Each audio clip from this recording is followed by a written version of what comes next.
नमस्कार, आप देख रहे हैं लोकमंच और मैं हूं आपके साथ वैष्णवी शर्मा। यूपी उत्तराखंड की खबरों में सबसे पहले बात करेंगे लखनऊ की। आपको बता दें कि लखनऊ से इस समय की बड़ी खबर आ रही है, जहां राज्यसभा प्रत्याशियों के नामों का आज ऐलान हो सकता है। आपको बता दें कि बीजेपी आज प्रत्याशियों के नाम का ऐलान कर सकती है। बताया जा रहा है कि 3 नाम पहले से ही तय है, जिसके बाद बाकी नामों पर आज फैसला लिया जा सकता है। इस वक्त की बड़ी और अहम खबर लखनऊ से है, जहां आपको बता दें कि यूपी में राज्यसभा की 10 सीटों पर चुनाव होने हैं, जिसके बाद सपा से रामगोपाल यादव नामांकन कर चुके हैं। वहीं आपको बता दें कि बीजेपी से राज्यसभा सदस्य बनने के लिए पिछले 1 सप्ताह से कई तमाम दावेदार हाईकमान के चक्कर लगा रहे हैं, जिसके बाद अभी तक के निर्णयों को देखते हुए इनमें 1-2 नाम चौंका देने वाले हैं। साथ ही दूसरे राज्यों के लोगों के भी नाम हो सकते हैं। आपको बता दें लेकिन इस बार यूपी वाले दावेदार से एकदम बाहर नहीं है। इन 10 सीटों में यूपी से राज्यसभा सदस्य अरुण सिंह, नीरज शेखर और केंद्रीय मंत्री हरदीप पुरी की वापसी लगभग तय मानी जा रही है। इस वक्त की बड़ी और अहम खबर लखनऊ से है, जहां आपको बता दें कि लोगों को पार्टी हाईकमान की तरफ से नामांकन की तैयारियों का संकेत दे दिया गया है।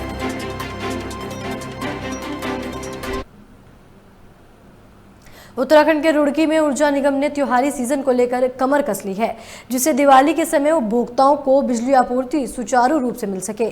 साथ ही बता दें कि ऊर्जा निगम सर्कल के अधीक्षण अभियंता ने एसडीओ जेई को बिजली आपूर्ति दुरुस्त रखने के सख्त निर्देश दिए हैं। वहीं ऊर्जा निगम के अधीक्षक अभियंता शेखर चंद्र त्रिपाठी ने कहा कि त्योहारों को देखते हुए ऊर्जा निगम पूरी तरह से अलर्ट है और सभी बिजली की लाइनों को दुरुस्त करने में जुटा हुआ है। साथ ही जर्जर पोल बदलने का कार्य भी किया जा रहा है और बिजली चोरी रोकने के लिए लगातार अभियान चलाया जा रहा है। साथ ही आपको बता दें कि वसूली का जो लक्ष्य अधूरा है उसको भी जल्द पूरा कर लिया जाएगा। दिवाली सीजन से पहले हमारी जैसे हर साल हम लोग 2 बार मेंटेनेंस करते हैं। एक करते हैं फरवरी के महीने में और एक करते हैं ये हमारा अक्टूबर का महीना होता है, सितंबर का। हमने जो है अपनी तैयारियां कर ली हैं। हमारी टीम फील्ड में काम कर रही है और जहाँ भी ट्रांसफार्मर हैं उन ट्रांसफार्मर का तेल चेक करना, उनके फ्यूजर चेक करना, केबल चेक करना और उनकी अर्थिंग चेक करना और जहाँ लाइनों में लॉपिंग चॉपिंग करनी है वो काम करना। हमारा स्टाफ को इसमें हमारी तरफ से निर्देशित कर दिया गया है। संपूर्ण भारत देश में हनुमान जी के लाखों मंदिर स्थित है, लेकिन कुछ मंदिर अपनी अपनी विशेषता के लिए प्रसिद्ध है, जहां जनसमूह का सैलाब उमड़ता है। ऐसे एक मंदिर उत्तराखंड के हरिद्वार जिले के काधा रोना में स्थित है। बालाजी का चमत्कारिक मंदिर है, जहां सैकड़ों श्रद्धालु हनुमान बालाजी के दर्शन करने आते हैं। आपको बता दें कि काधा रोना हनुमान बालाजी के इस मंदिर में मंगलवार को विशेष पूजा होती है। मंगलवार के दिन हजारों श्रद्धालु हनुमान बालाजी के दर्शन करने आते हैं। वहीं श्रद्धालुओं की अटूट श्रद्धा और विश्वास हनुमान बालाजी के मंदिर के साथ जुड़ी है। यहां अर्जी लगाने के बाद जिन श्रद्धालुओं की मनोकामना पूरी होती है वो मंगलवार को भंडारे का आयोजन करते हैं। वहीं इस मंदिर में श्री हनुमान बालाजी के दर्शन के साथ साथ श्री राम दरबार में भी दर्शन किए जाते हैं। यहां पर आकर हनुमान भक्तों को आत्म शांति मिलती है।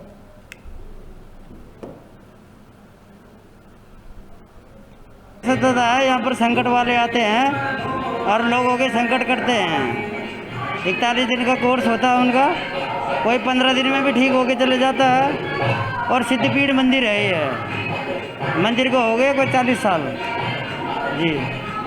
ठहरने के लिए कमरे बना रखे हैं यहाँ पर और उनको कमरे दिए जाते हैं। कमरे की ठहरने की व्यवस्था है उनके और परहेज का खाना चलता है उनका, अपना ही बनाते हैं वो लोग। हर मंगलवार को भंडारा होता है। अभी लॉकडाउन की वजह से बंद था, अब अगले मंगलवार से भंडारे शुरू हो जाएंगे और भोग लगना भी शुरू हो जाए।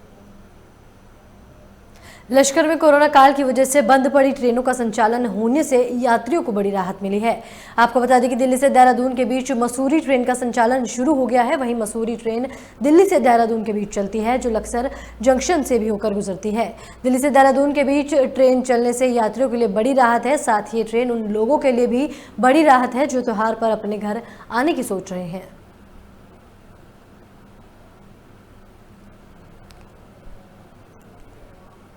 जनरली मैं जी अहमदाबाद का रहने वाला हूँ। काफ़ी टाइमों से लॉकडाउन से 6 महीने से सारी चीज़ें बंद पड़ी थी, तो ट्रांसपोर्टेशन मतलब कि पूरी तरह से बिगड़ गया था। जिस तरह से मैं आज 6 महीने के बाद पहली बार ट्रैवल करने के लिए निकला तो लाइक पहले जैसा नॉर्मल हो चुका है। सारे लोग सोशल डिस्टेंसिंग का थोड़ा जितना हो सकता है पालन भी कर रहे हैं। गवर्नमेंट ने सारी चीज़ें चालू की है। मेरे ख्याल से एक अच्छा स्टेप है कि पहले जैसा नॉर्मल कर रहे हैं तो सारे लोग मतलब कि इजीली घूम भी रहे हैं। तो मेरे ख्याल से अच्छा स्टेप है गवर्नमेंट से किया है। उत्तराखंड के लक्सर में शुगर मिल ने किसानों को लेकर गन्ना समिति सचिव को पत्र भेजा है, जिसमें 0248 की वैरायटी को लक्सर और खानपुर क्षेत्र से कम करने को लेकर अपील की गई है। आपको बता दें कि लक्सर क्षेत्र में 0248 की लगभग 95% पैदावार होती है, जिससे ज़्यादातर किसान इस वैरायटी से अधिक मुनाफा कमाते हैं। वहीं 0238 की वैरायटी में रेड रोज़ या लाल सड़न रोग कहते हैं, वहीं जिसको लेकर उत्तराखंड के पड़ोसी राज्य उत्तर प्रदेश में भी इस प्रजाति को लेकर वैज्ञानिकों ने 7-8 साल के अनुसंधान के बाद इसे विकसित किया है। हालांकि 0238 की वैरायटी में किसानों को कीटनाशक दवाइयों का इस्तेमाल करना पड़ता है, जिससे जल स्रोत भी विषल हो रहा है, जिसको लेकर ये कदम उठाया जा रहा है।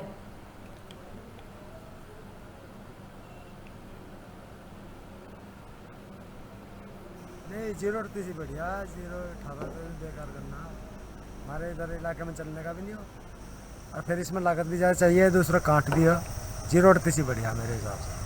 नहीं 038 ही बढ़िया। शुगर मिल से एक हमें पत्र प्राप्त हुआ है जिसमें ये लिखा है कि जो 0238 वैरायटी है, अर्ली वैरायटी बहुत प्रचलित है लक्सर क्षेत्र में और लगभग 90% 95% एरिया पे 0238 है।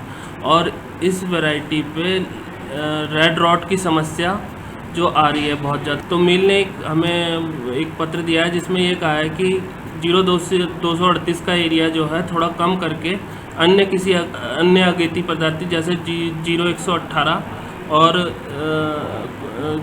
0118 और अन्य कोजे 85 उसको लगाया जाए, इसका रकबा थोड़ा कम किया जाए, क्योंकि इस पर रेड रॉट की समस्या जो आगे जाके किसानों के लिए काफ़ी हानि।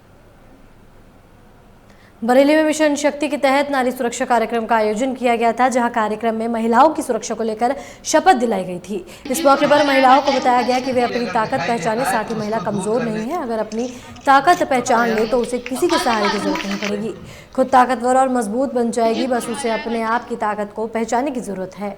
इस मौके पर जिला अधिकारी नीतीश कुमार, केंद्रीय श्रम और रोजगार मंत्री संतोष गंगवार, एसपी सिटी रविंद्र कुमार और सीडीओ सहित विधायक मौजूद रहे। साथ ही कार्यक्रम में महिला पुलिसकर्मियों को भी सम्मानित किया गया।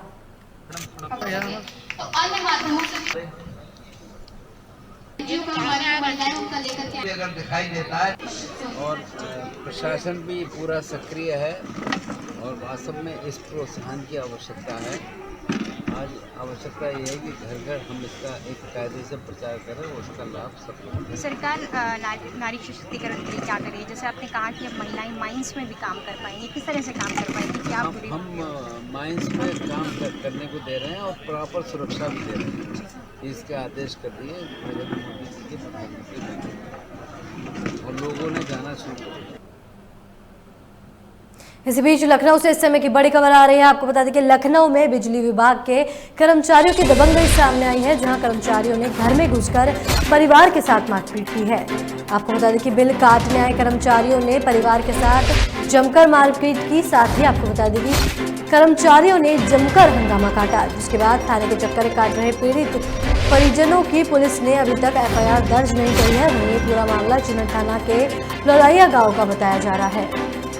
इस वक्त की बड़ी और अहम खबर लखनऊ से है, जहां बिजली विभाग के कर्मचारियों की दबंगई के चलते कर्मचारियों ने घर में घुसकर एक परिवार के साथ मारपीट करी। दरअसल आपको बता दें कि बिल काटने के लिए कर्मचारी घर पर गए थे, वहीं किसी बात को लेकर कर्मचारियों ने परिवार वालों के साथ मारपीट करी तथा मौके पर भी जमकर हंगामा किया, जिसके बाद पीड़ित परिजनों ने थाने में जाकर तहरीर लिखवाने की कही, लेकिन आपको बता दें कि पुलिस ने पीड़ित परिवार की FIR दर्ज नहीं की।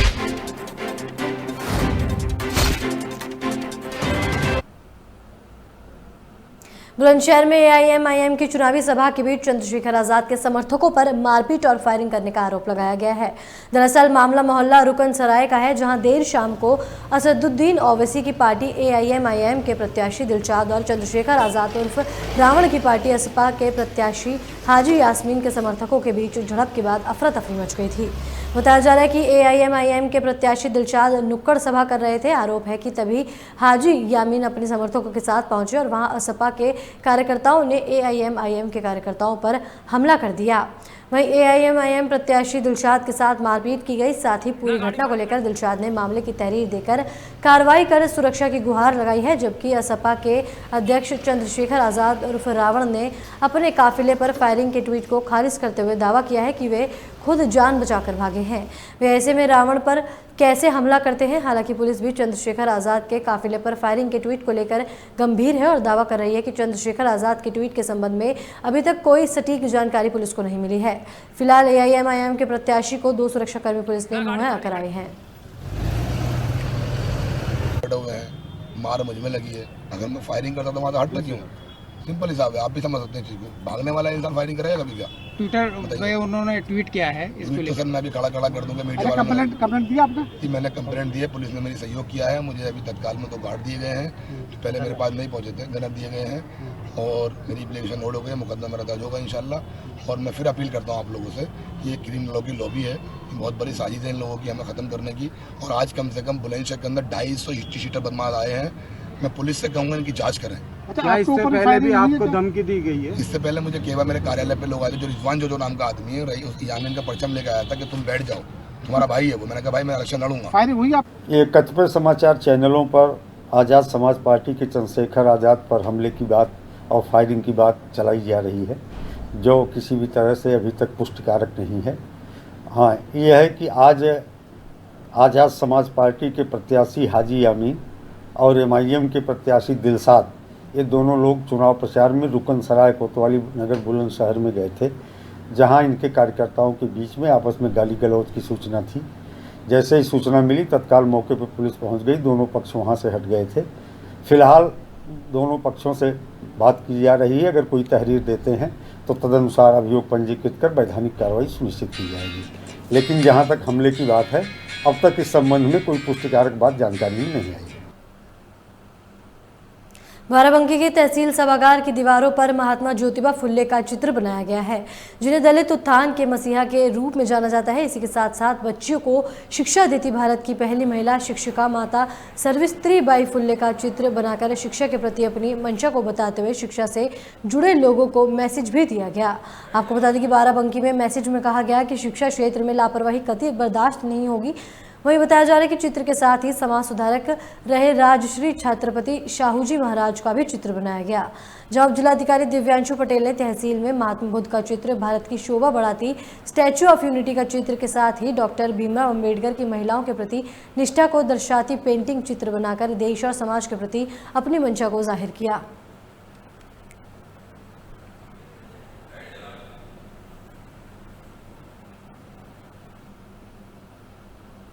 उत्तर प्रदेश के बुलंदशहर में देर रात रोडवेज बस और कंटेनर में टक्कर हो गई।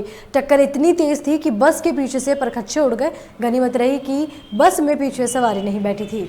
आपको बता दें कि सिकंदराबाद कोतवाली क्षेत्र स्थित जिला जेल के सामने पुलिस ने चेकिंग बैरियर लगा रखा था और वाहनों की चेकिंग की जा रही थी। उसी दौरान चेकिंग बैरियर पर बस लाइन में खड़ी थी, तभी पीछे से तेज गति से आ रहे कंटेनर ने रोडवेज बस में पीछे से टक्कर मार दी।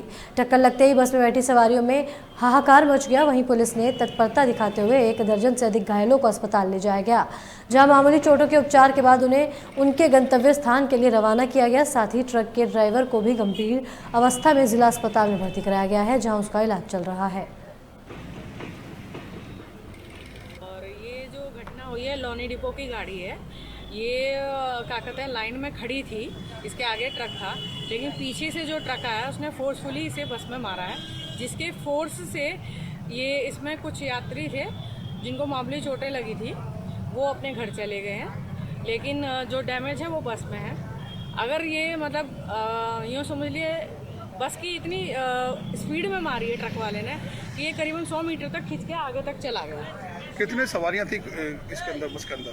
बस के अंदर 15 सवारी थी, लेकिन ऊपर वाले का शुक्रगुजार हैं कि यात्रियों को इतनी खास चोटें नहीं आई हैं, सब अपने गंतव्य तक पहुँच। इसी बीच आगरा से इस समय की बड़ी खबर आ रही है। आपको बता दें कि आगरा में एक किशोरी अचानक गायब हो गई, जिसको आपको बता दें कि जानकारी पाते ही स्थानीय लोगों में हड़कंप मच गया। वहीं बताया जा रहा है कि घर से दुकान पर सामान लेने गई थी किशोरी, जिसके बाद किशोरी के न मिलने पर परिजनों ने गुमशुदगी की रिपोर्ट दर्ज करवाई। हमें बताया जा रहा है कि गांव के पुराने कुएं में किशोरी मिली, जिसके बाद 30 घंटे के बाद किशोरी को सकुशलता से बाहर निकाला गया। इस वक्त की बड़ी और अहम खबर आगरा से है, जहां आपको बता दें कि 30 घंटे बाद किशोरी को सकुशलता से निकाला गया। आपको बता दें कि कुएं में झांकते वक्त किशोरी कुएं में गिर गई थी, जिसके बाद 30 घंटे बाद किशोरी को सकुशलता से निकाला गया।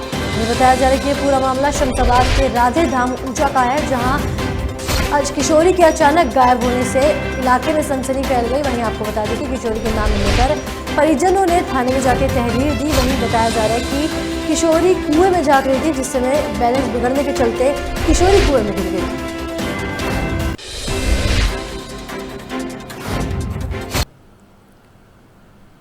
यूपी के जनपद अमरोहा के गजरौला थाना क्षेत्र के धनौरा रोड फाजिलपुर रेलवे फाटक पर तेज रफ्तार के चलते एक पिकअप ने बाइक सवार को टक्कर मार दी, जिसमें दंपत्ति और 2 बच्चे गंभीर रूप से घायल हो गए हैं। जिसके बाद आनन फानन में घटना की जानकारी पुलिस को दी गई। जानकारी पाकर पुलिस मौके पर पहुंची, साथ ही पुलिस ने घायलों को अस्पताल में भर्ती कराया। वहीं आपको बता दें कि हादसे के बाद लोगों ने सड़क पर जाम लगा दिया, जिसके बाद पुलिस मौके पर पहुंची और लोगों को समझाकर जाम खुलवाया।